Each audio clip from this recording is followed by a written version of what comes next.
Chapter 3. Eyes closed, Sophie drifted.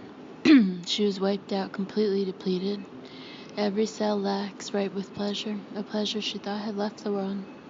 Apparently not. Apparently there were small pockets of mind-blowing pleasure still around, and the source of one was lying on top of her, heavy as an elephant. A tap on her cheek. Her eyes fluttered, but she couldn't open them. Too much effort. She drifted again. Another tap. Annoying. "Sophie," a deep voice commanded, "open those beautiful eyes." She tried to breathe in, but he was so heavy he was bending her ribs. But still, it was a wonderful sensation, a heavy male body brimming with heat and life.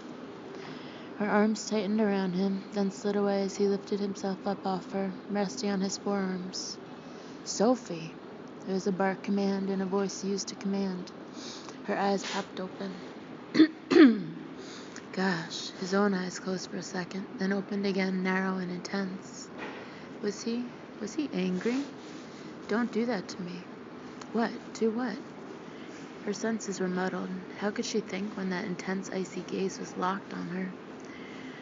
When she was held in a cage between incredibly brawny arms? She had good peripheral vision, and those arms alone were worthy of contemplation. Not huge chunks of meat like bodybuilders or wrestlers, but rather long, lean, super-toned, and tan muscle. Big raised veins that you had to build to carry oxygen to all that brawn. The ceiling light picked out the blonde hairs on his forearms, thick and wiry. She could feel the strength of the hands holding her head. He wasn't using his strength in any way against her, no. She felt safe and protected. But the power in those hands somehow seeped through skin and bone, perceived as an elemental force with just the lightest of touches. Disappear. She blinked. I disappeared? She most certainly had not. If anything, she was pinned like a butterfly to her hardwood floor.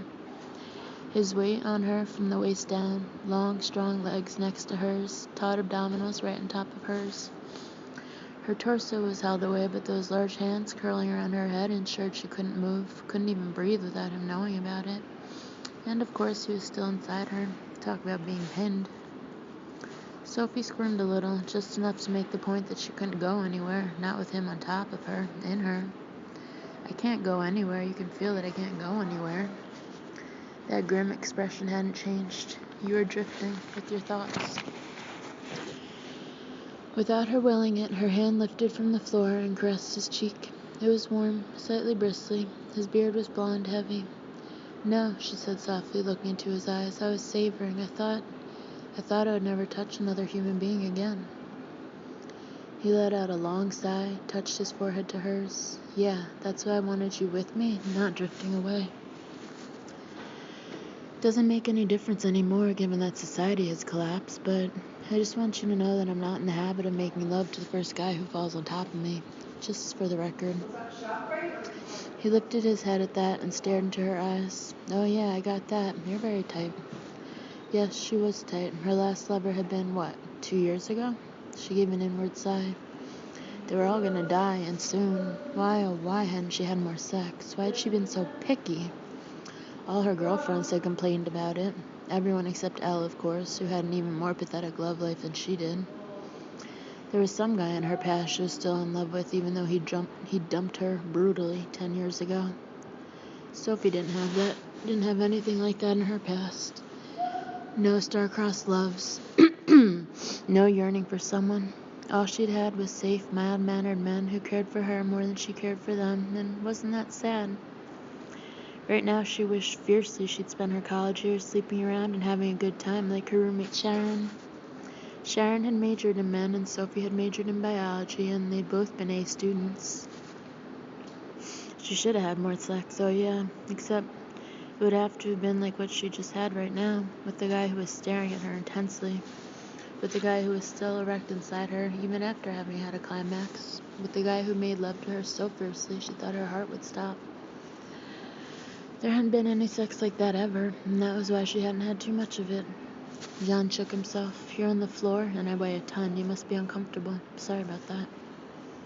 He slowly pulled out of her, his still erect penis sliding against super-sensitized tissues. Oh gosh.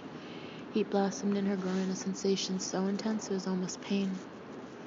A burst of breath came from her. She had finally breathed properly, but having him withdraw was sad. The breath came out as a sigh, and she was instantly embarrassed. Who knew what he thought of her, and now she was sighing because their lovemaking was over. Men like that, and they liked the idea that sex with them was overwhelming. It rarely was, but Sophie had learned the fine art of faking it.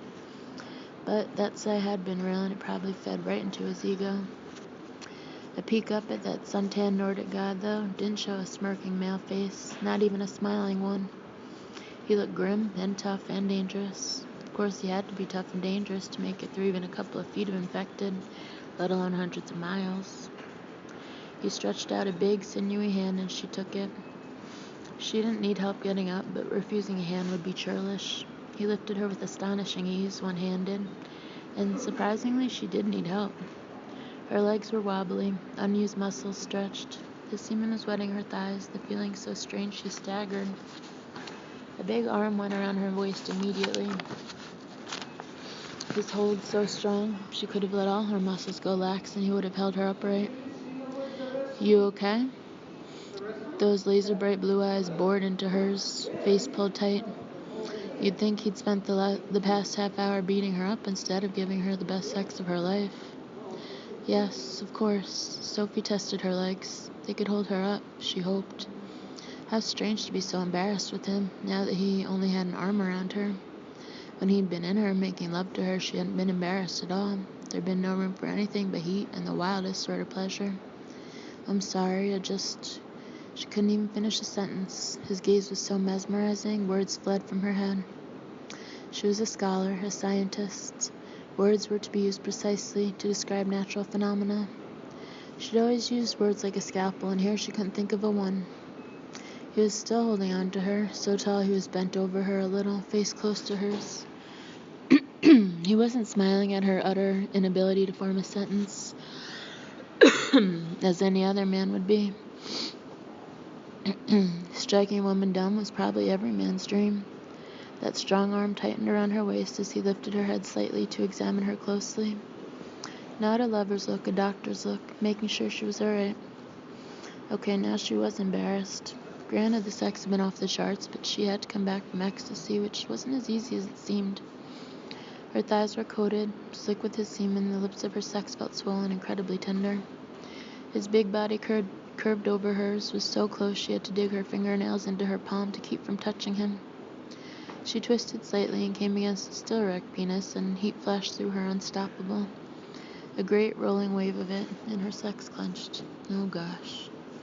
"You just," he said, with his chest so close to hers that deep voice seemed to sink right into her diaphragm and vibrate upward instead of entering her head normally through her ears.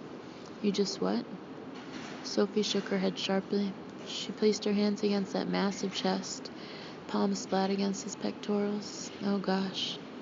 She wanted to push him away slightly, gain a little breathing room, get away from this magnetic field he exerted, but her body betrayed her. She had always been disciplined, focused. Right now she dug deep into her depths to find just a little of that discipline and pull away. "I just need to use the bathroom," she said, finally pulling her dressing gown tightly around her. With every ounce of her being, she wanted her voice to be cool and matter-of-fact, but she was breathless. She didn't even know if she said the words or if she just mouthed them. His arms opened immediately, and she almost staggered at the sudden lack of support.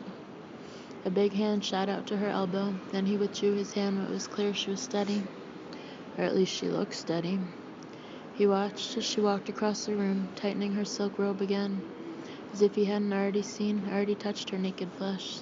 In the bathroom, Sophie leaned her hands on the rim of the sandstone sink, blew out her breath, and looked at herself in the mirror. What she saw astonished her. She was expecting to see her usual pale face overrun with embarrassment. What she saw was a rosy version of herself, rested and relaxed, the exact opposite of the person she'd been seeing in the mirror these past few weeks. Things had been very wrong at Arca Pharmaceuticals. Much as she tried to ignore it, concentrate on her work, which was both fascinating and incredibly challenging, warning bells had been clanging for some time before she allowed herself to notice anything. Orders from administration made no sense. The protocol timelines were increased, doubled, at times trebled. They'd be taken off one line of testing and put on an entirely new one and pressed for results.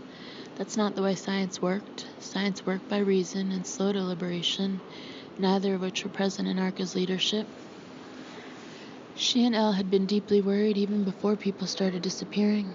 It had been like doing science in a whirlwind, and then the disappearances started. She had started losing weight when she had no weight to lose. Hollows were appearing under her cheekbones, because she found it almost impossible to eat, given that her stomach was usually in knots. She'd stopped sleeping, and the purple bruises under her eyes were starting to look permanent. Now she was looking at a woman with wild bedheads spiraling around her pink flesh face. It looked like she'd put 3 or 4 pounds back on, all of them from eating fabulous food. Here it was, the end of the world, and all it took was the best sex of her life to make her feel better. Shaking her head at her own folly, she stepped under the shower for a quick wash. Not much in the world worked, but her building still had hot water. Who knew how long that would last? It might be her last one in this lifetime, so, though she was fast, she was thorough. The hot water revived her, except when she swiped between her legs with the washcloth. Everything down there was super-sensitized, slightly swollen. It was as if the tissues themselves bore a cellular memory of John's presence inside her body. Her legs trembled when she washed herself, and she had to stand for a full minute, arms braced against the tile wall, under the hot torrent until the trembling passed. Sophie kept some yoga outfits in the bathroom, so when she walked back out in a thin t-shirt and yoga pants, she felt more in control of herself than when she'd walked in. John was exactly where she'd left him, by the window, looking down at the destruction below with a drawn face. "John?" she asked softly, putting a hand on a massive shoulder. Oh gosh, touching him made all her senses flare. It was the lightest touch. Her palm lightly pressed against his shoulder blade. Under her palm was warm, hard muscle and a sense of vibrancy, of unusual power and strength, like the engine of a racing car temporarily idling. "Would you like to shower at some point?" He pulled in a sharp breath and turned, his ice blue gaze so very sharp and intense. "Do I dare? What if we run out of water?" Sophie didn't have many answers to what was going on, but she did have an answer to that. "The building has a huge reservoir on top, and I don't think too many people are left." Her voice wobbled as she thought of all her neighbors, are left alive. "The building has a mini heliostat, so the electricity will keep pumping the water until it's finished. I have a second bathroom with a hip bath, and that is filled with water. I have filled every large pot and pan and bucket with water.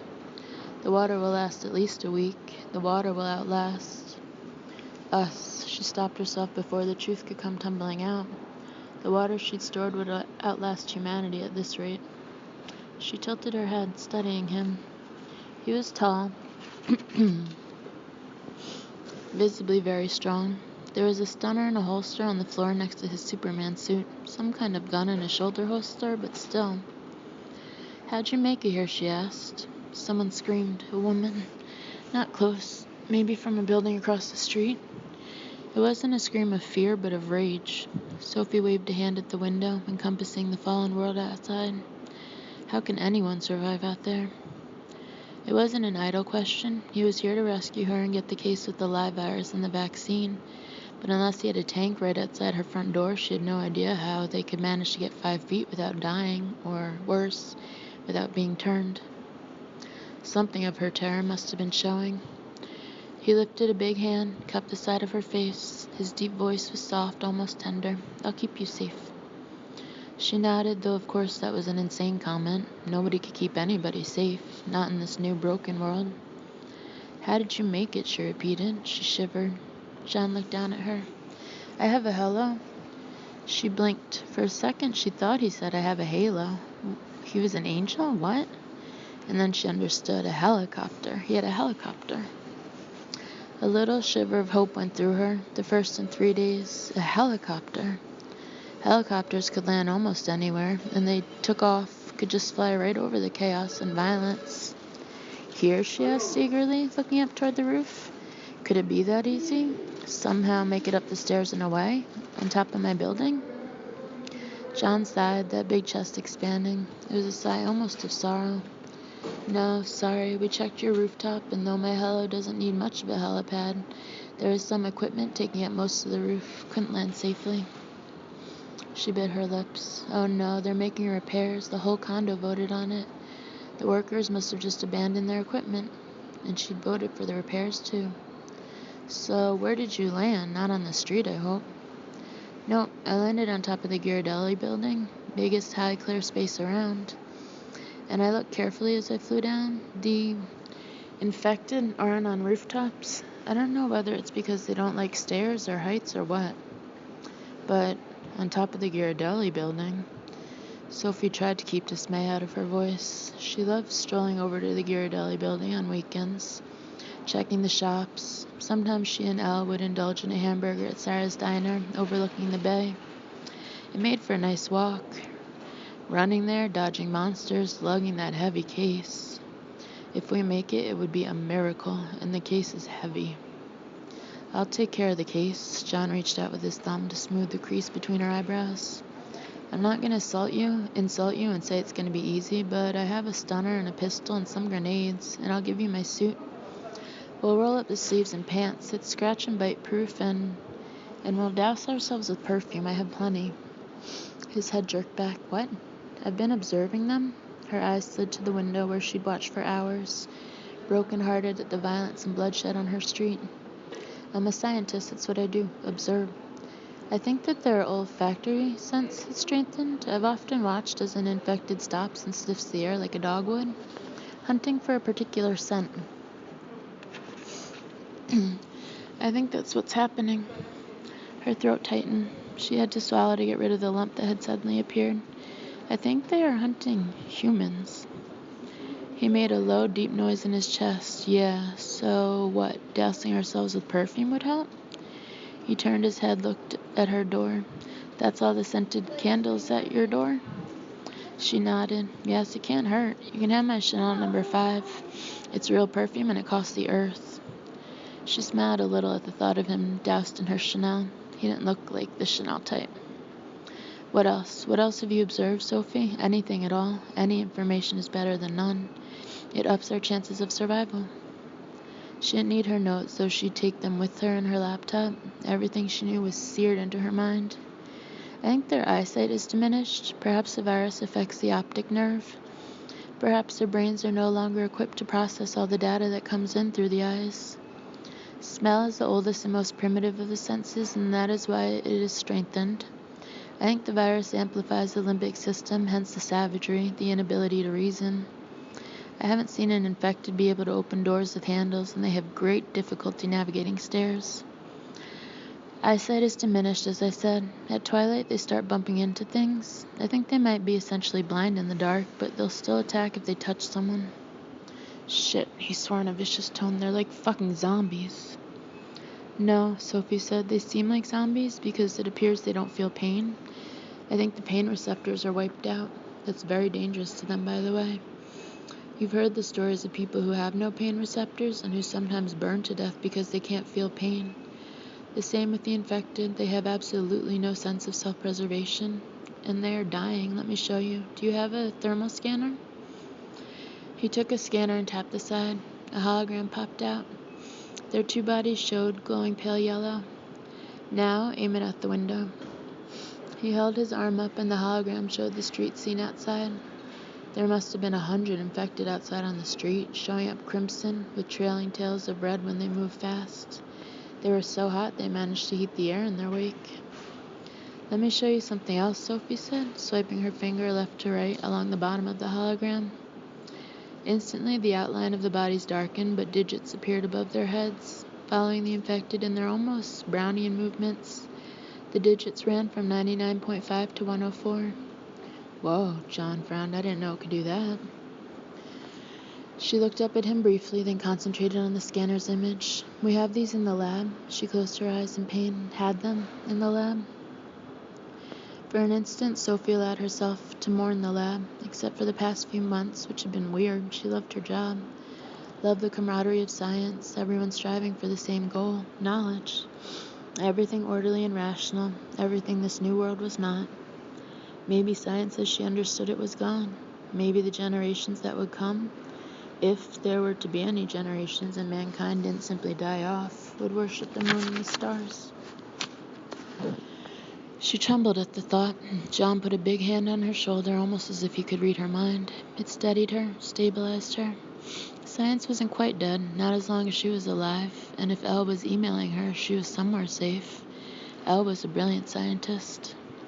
So, what are we looking at? John asked. Sophie shook her thoughts off. This was no time to be mourning what was lost. Now is the time to fight hard to keep what was left. The infected's temperatures? John's eyes widened. They've all got a fever, a raging fever. That's why they show up so red on your scanners. There's obviously been massive damage to the hypothalamus, which is the body's thermostat. You too. Regulating body temperature. Everyone out there is close to heat stroke. I've seen a couple of infected fall down suddenly and twitch. I didn't have my scanner with me, but it looked like they were having a seizure. And if their core temperatures reached 105 degrees, it was a seizure. One way to fight a high temperature, besides pharmacologically, is fluid and electrolyte replacement. But I don't think they have the brains to look for water. A fever this high for any sustained period is incompatible with life, as medical techs say. The infected are not doing anything at all to bring their temperatures down. There's nothing they can do in their state, so they're all dying. It's just a question of time. So you need to set your scanner to scan for bodies with a temperature of 98 degrees and up. That way we are almost sure to capture only the infected. Another thing, Sophie swiped from left to right again, and the digits above the glowing outlines showed different figures ranging from 140 to 200. There, she said, pointing, look at those numbers and then look outside. Okay. He studied the hologram, then watched the scenes below carefully. What am I seeing? What are those numbers? What you are seeing, first of all, is an exclusively young population. I guess there isn't anyone over 40 down there. John's face tightened as he observed more closely, watching in silence for 5 minutes. You're right, he said finally. No old people at all. Beach Street is a tourist street. At any given moment, there will be lots of people 65 or older. Lots of retired people on vacation, but not now, not with those numbers. What you're seeing are heart rates. Their hearts are pumping painfully fast in their chests. The maximum heart rate you can survive is 220 minus your age. So if you have a 65-year-old whose maximum heart rate should be 155 and it's 190, that heart is going to explode in his or her chest soon. They're dying, John, all of them. Even the hardiest won't survive more than a month unless they can learn some basic skills like looking for water, and that's being generous. The people outside in the street right now, they're the walking dead. His jaw muscles clenched. A month? That's enough to break down civilization, reduce us to rubble, reduce us to the Stone Age, wipe us out. Yeah, Sophie's voice wobbled. She cleared her throat. That's what we're going to prevent. We're going to produce as many doses of vaccine as possible and inoculate as many people as fast as we can. How fast can that be? I don't know what the lab facilities are, where we're going, where Elle is. If you don't have the equipment, we'd have to, invade a lab, secure it, and produce the doses on an industrial level.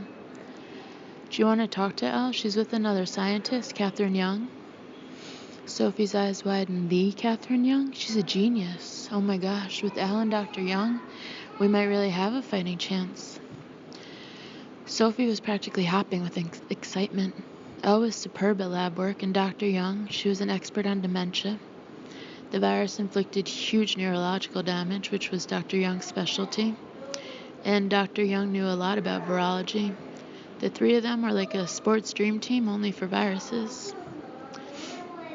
John's mouth lifted at the corners. It wasn't quite a smile, but it lightened his features. So, would you like to talk to Elle and Catherine? Oh gosh, yes. She almost shouted the words when she remembered, and her heart sank. The internet's down. The heliostat will keep the electricity on as long as it remains undamaged, but I lost internet contact yesterday. John had reached down to pull out a flexible tablet that had been rolled up in a pocket of his magic suit and spread it out. We have our own internet, no problem. He unrolled the tablet, tapped it. The hologram bloomed in the air, and oh my gosh, there she is. Elle. Sophie instinctively reached out to touch her friend, her hand going right through Elle's cheek.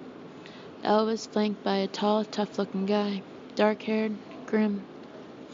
The image was so lifelike, it was as if Elle was right here in the room with them. Sophie realized she'd had low-level anxiety that Elle hadn't made it. Elle had sent an email, but that wasn't the same as actually seeing her. Elle held her hand in front of her mouth, stifling a sob. Oh my gosh, Sophie, you're alive. I was so worried. The tall, dark guy put his arm around Elle's shoulders, hugging her to him. Elle had a boyfriend? Elle was even pickier than she was. For just a second, Sophie forgot the marauding infected, the violence on the streets, the end of the world. Elle had a boyfriend. Then she dismissed the guy and concentrated on her best friend. Elle, I've got the virus and the vaccine. Do you have any lab equipment where you are? Oh, yeah. Elle glanced up at the man gripping her shoulders, and even in the hologram, Sophie could still see Elle's pale skin flush.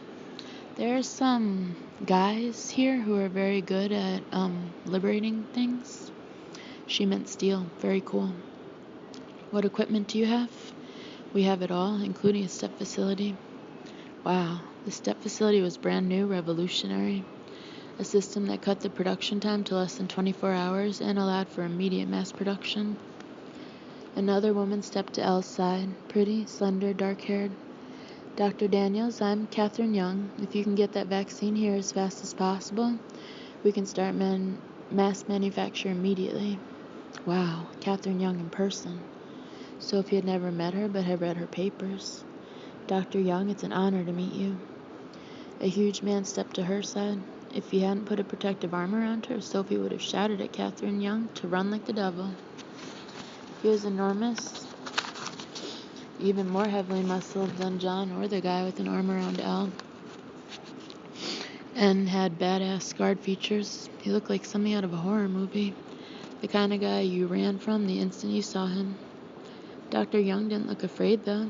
She reached up to touch the huge scarred hand cupping her shoulder, glancing up at him and smiling. She didn't look like she was running away from him anytime soon. Please, call me Catherine, and I'm hoping I can call you Sophie. Of course, it would be an honor. And the two gentlemen here are Mac and Nick, she gestured. Mac was the Hulk and Nick was the Brooder, holding Elle. Sophie noticed that no one mentioned last names. Sweetie, Elle leaned forward, her pretty face filling the hologram. I can't thank you enough for warning me the other night. You saved my life. You gave me just enough time to get away. Arcagoons were after me and after the whole project group. I know. I think they got Les, Moira, and Roger. It pained Sophie's heart. The only saving grace was that they had probably been killed before the virus was released and had been spared the end of the world. No, they didn't. Elle looked up lovingly at the dark man, holding her tightly. Nick and Mac and John rescued them. They are actually here with us. Oh my gosh, tears sprang to Sophie's eyes. This was the first piece of good news in forever, it seemed. She swiveled her head up to look at John. Thank you, she mouthed, and he dipped his head. So, where is here? Silence. Elle bit her lip, and the two men in the hologram looked even grimmer. Catherine Young answered, Here is a community situated on, or rather in, Mount Blue, about 450 miles from where you are now. She looked at the huge man holding her, narrowing her eyes at him. She spoke directly to him. She has a right to know, and with any luck she'll be here soon, so I don't want any flack from you. Sophie would have felt a little scared at the huge scowl she got, but it didn't seem to faze Catherine any. So, Sophie, Catherine continued, our news is that as soon as you get the vaccine here, we are fully equipped to start incubating and then mass producing. We've had an input of new arrivals, and plans are being made to go out in armored vehicles to reach the uninfected and inoculate them. So you guys get here as soon as you can. For the rest, I think Mac and Nick here want to give John the latest news. Sit rep, John barked. Sophie's head swirled. These guys, together with Catherine and Elle, were equipped and had plans, whatever they were. Oh gosh, she clung to that thought. That someone somewhere had a plan, and that she could play a part in it. That somewhere reason and will survived, and might even prevail. John was exchanging news with the two men. She barely followed, but then he suddenly shouted, What? You heard me, the man called Mac said. We've got General Snyder here, together with about 300 civilians. Some are ex-Marines, so we're looking good security-wise. John looked at her, then back at the hologram. You know the score, Mac, he growled. General Snyder is our enemy. He's not the enemy, never was. He had to take early retirement because he didn't believe the story about Cambridge and kicked up a fuss. The Pentagon internet is still up. I checked, and it's true. So, he's now Robert Snyder, and he retired to a community about 150 miles from where we are now. The captain talked to him. The community where he lives is a gated community with a lot of former military people, and they took security seriously. So when the shit came down, Catherine Young elbowed him and his eyes rolled. He blew out a breath, looked straight into the camera, dipped his head. "Begging your pardon, ma'am?" Sophie waved that off. Mac continued, "So when the virus hit, they were able to close themselves off fast. There are no infected in their group. We heard them issuing a general SOS. I didn't want to contact them at first because, fuck." He rolled his eyes and sidestepped another sharp elbow to his side. "Sorry. I didn't want to contact them for reasons you can imagine, but the captain overrode me. He said Snyder had always been a good guy. And you know, John, it's a whole other ballgame now. Anyway, we gave them directions. There are enough secure vehicles to evacuate the entire community, almost 100 families. They also came with provisions and weapons, and they are now part of Haven, and we're happy to have them. They are also happy that there is the possibility of a vaccine, and that's that, John. End of story." Mac's voice had turned hard at the end, as if knowing that John had objections. Whatever objections he might have, they were overruled. John stiffened. "Yes, sir," he replied. "The group also has some useful skills. Military-trained men and women for defense, 4 armorers, 8 nurses, 2 with emergency training, 2 medics, 8 cooks. We're in touch with other groups who have barricaded themselves against the infection.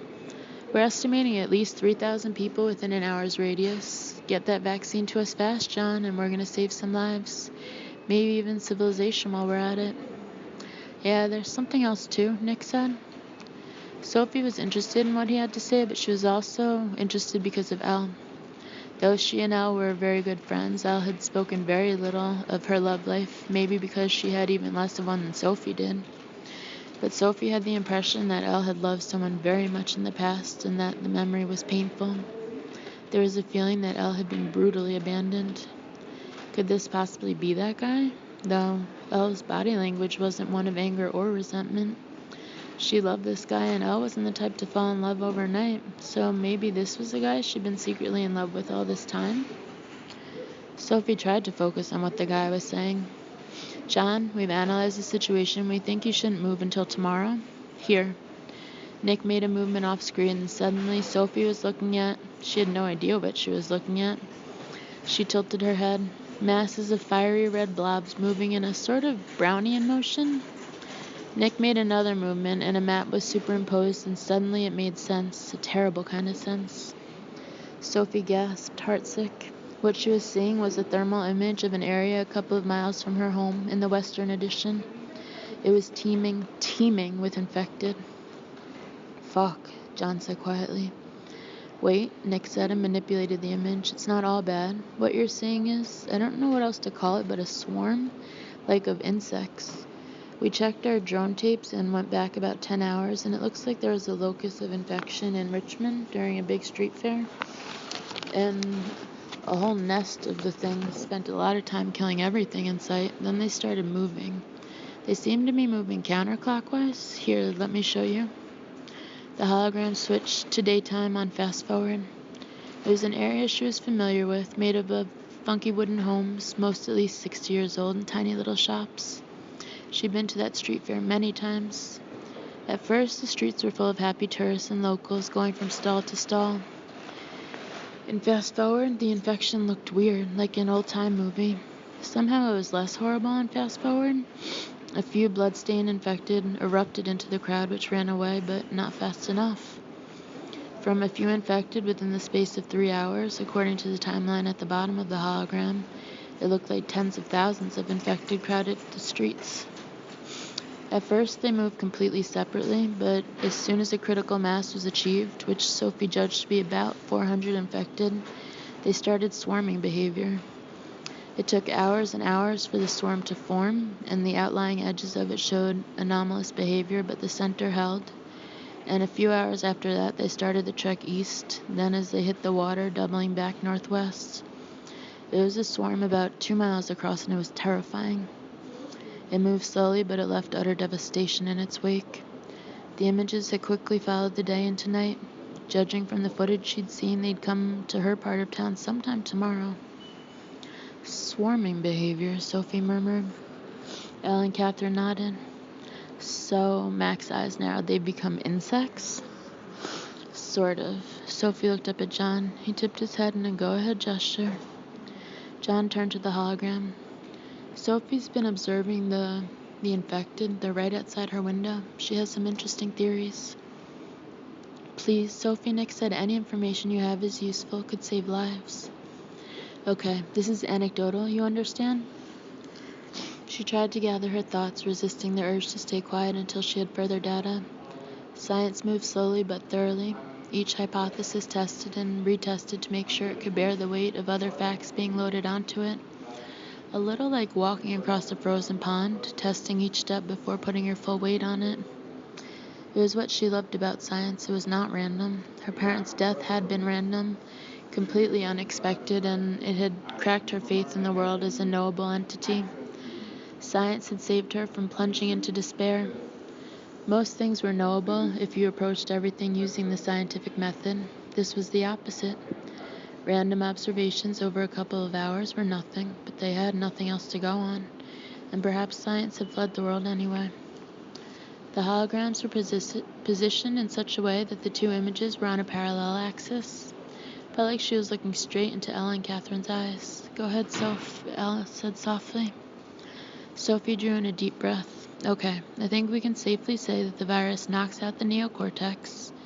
Both women nodded. Catherine, I'm going to make some assumptions about neurological damage, but of course you're the expert. Catherine waved her hand. Not about this, my dear. I think we're all in the dark. This is something entirely new. Sophie nodded. Yes, it was. Okay. She's going to lay out her observations. I suspect the virus knocks out the neocortex and also the cerebrum. Essentially, what is left is the limbic brain. It's reverse ontogeny. Basically, they are almost insects, hence the swarming behavior. Their behavior, no longer human, is essentially stigmergy. Catherine and Elle were nodding thoughtfully. Mac, Nick, and John all said, what? Stigmergy? It's a sort of indirect coordination. Inaction in a crowd stimulates emulation and reinforces crowd behavior. Some headed instinctively north and others followed suit, though they are unaware of following any of the other infected consciously, because they no longer have a consciousness. They only have primitive instincts. But if there are enough of them, and I postulate about 400 in one place at one time, they will unconsciously coordinate their actions. John was looking at the scanner, basically a field of red, the number of infected with raised temperatures almost beyond the scope of the drone. He tapped the scanner. The field widened further without reaching the edges of the field of red. I'd say we're looking here at about 10,000 people. 10,000 things, he corrected. He nudged her with his shoulder. Tell them about the other things you've observed. Sophie nodded. I suspect they have lost some of their vision, particularly in the dark. Conversely, I think their olfactory sense has increased exponentially. I think they smell the uninfected. Therefore, any masking odors could be protective. Perfumes or anything that covers their natural body odor might help. That's really useful, Nick noted. Thanks. John nudged her lightly again. Tell them what you think about their life expectancy. Sophie nodded. I think there's a definite limit to how long they can live. Their metabolism is out of control. Median body temperature is 101 degrees, a high fever, and median heart rate is 180. There are very few elderly infected left on the streets. At least I haven't seen any elderly in a full day of observation. Their bodies couldn't sustain the high fever and the increased heart rates. They are also starving. They are unable to feed themselves except, she swallowed and waited a minute for her voice to even out, except for the bits of humans they are biting off, which seem to me more acts of uncontrollable aggression than hunger. Actually, I haven't seen any feeding behavior at all. I don't even know if they're smart enough to drink water.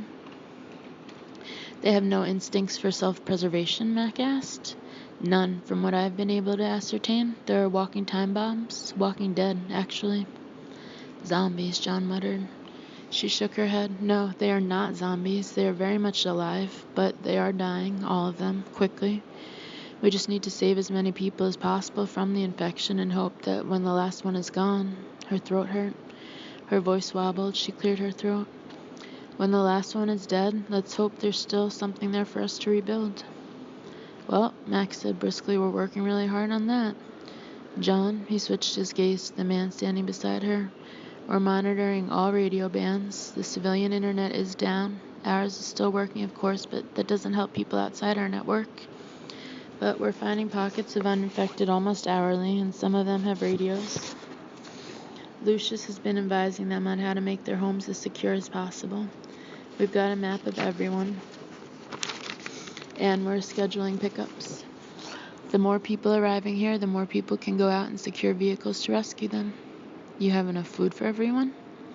Yeah, and Snyder and his men are going to go back down to their gated community and make it impregnable so that can be a staging area for the refugees. They have stocks. Mac's eyes went back to hers. So, Dr. Daniels? Sophie, please, she murmured. He dipped his head. So, Sophie, you bring us that case so we can start manufacturing the vaccine and we'll start a mass immunization campaign. Let's see if we can save the world. Save the world? Sounded good. Yes, sir. We have projections that the swarm should hit your area around 1500 hours tomorrow. There are still lots of infected in your area, and we think they will join the swarm. Once it's passed, you should have a clean shot at getting to the helo. Everything will be waiting for you when you arrive. Boss, is the infection spreading to other states? John asked.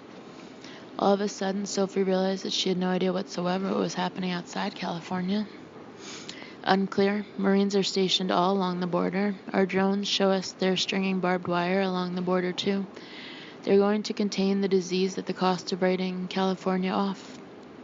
What's the rest of the country saying about that? Matt gave a huge sigh. Not much. There's been a massive news blackout. No reporters are allowed near the borders, and the governors of Oregon, Nevada, and Arizona have instituted a curfew. Also, residents within a 50-mile radius of the border are being evacuated. What about boats? California's coastline is 840 miles long, Sophie asked. From what we can see, there are Coast Guard cutters from 1 to 3 miles out along the coast. All boats are being turned back. Anger flashed in her. If people are operating boats, they are not infected, Sophie said angrily. They're turning back people fleeing from a massive pandemic. That's cruel. Yes, ma'am, Mac and Nick said at the same time. We're being abandoned to our own devices. The truth sank into Sophie. Her entire country was deserting her. Elle huffed out a breath. Well, it looks like we're not going to have any help. We're on our own here. We're going to keep locating uninfected and bringing them up to Haven just as quickly as we can. And you, John, you're going to bring us what we need to make a vaccine. Elle's eyes brimmed as she looked at John. She reached out a hand, and Sophie ached to take it, though they were separated by hundreds of miles. And Sophie, we need her. She's a brilliant virologist. 2 silver tears tracked down her pale face. And my best friend. Bring Sophie back to me, John. John's hand cupped Sophie's shoulder. He was holding her so tightly it almost, but not quite, hurt. Count on it, Elle. We'll make it, I promise. That was crazy. It was going to be almost impossible to make their way out of the city. Sophie doubted whether they could make it across the street. John was in no position to make such an insane promise. They were going to do their best, but the odds were almost outrageously stacked against them. On principle, Sophie didn't like to make promises she wasn't absolutely certain could be kept, and she opened her mouth to say so, but the look of relief that flooded Elle's face kept her back. Elle believed in John absolutely. Actually, all 4 of them looked relieved, as if something had happened and they could lay at least this problem to rest. But nothing had happened, except that John had promised the impossible. How could they look so relieved? And then she looked up at him, at his perfect but cold and hard features, the look of a man who is absolutely certain of himself and his abilities. And for an instant, even though she knew better, she was relieved too. Okay, Max said, we have the swarm leaving your area around 1800 hours tomorrow. It will be nautical twilight and night vision can be used, so that's when you exfil to the helo. John, we clear on that? Yes, sir. John's deep voice was so certain. Sophie took in a deep, shaky breath. Everyone seemed so certain they had a fighting chance. She wasn't going to jinx this. If there was even a chance in a million they might make it to the helicopter and then make it back to where there was a lab that might have everything they needed to produce a vaccine quickly, and then might distribute it. A lot of mights there, but if there was a chance that it could be done, she had to believe it could be done. Otherwise, no, the alternative was too horrible to contemplate. Mac nodded. Bring Sophie and the vaccine back home, John. We're counting on you. Over and out. A big hand reached out to switch the hologram off, and suddenly there was silence in her living room. Only a few screams could be heard from a distance.